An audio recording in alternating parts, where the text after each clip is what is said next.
што би ги очекувало 2026, ајде. За Овен те учи дека не мораш секогаш прв да трчаш. Понекогаш најголемата победа е да застанеш и да видиш кој трча по тебе. Бик, годината кога конечно сфаќаш дека сигурноста не е во тоа што го држиш, туку во тоа што знаеш дека можеш да пуштиш.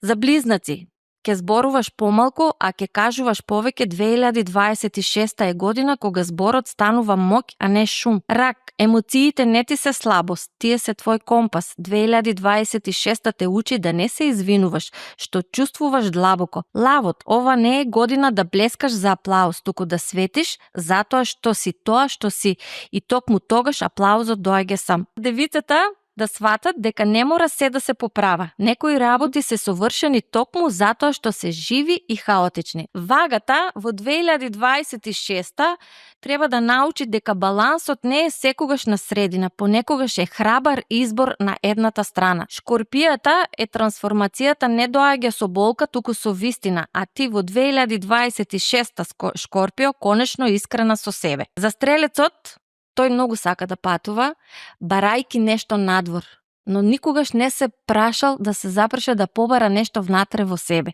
Јарецот, успехот во 2026 не се мери со резултати, туку со тоа дали имаш мир кога ќе се заспиеш навечер. Ова е година, на водолиите, и они од секогаш се биле неконвенционални, чудни, ама сега треба да бидат автентични.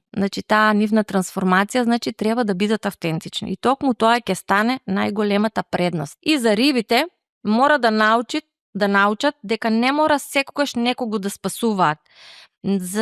Да прави дела за да бидеш вреден или да се чувствуваш вреден да му помогнеш на некој.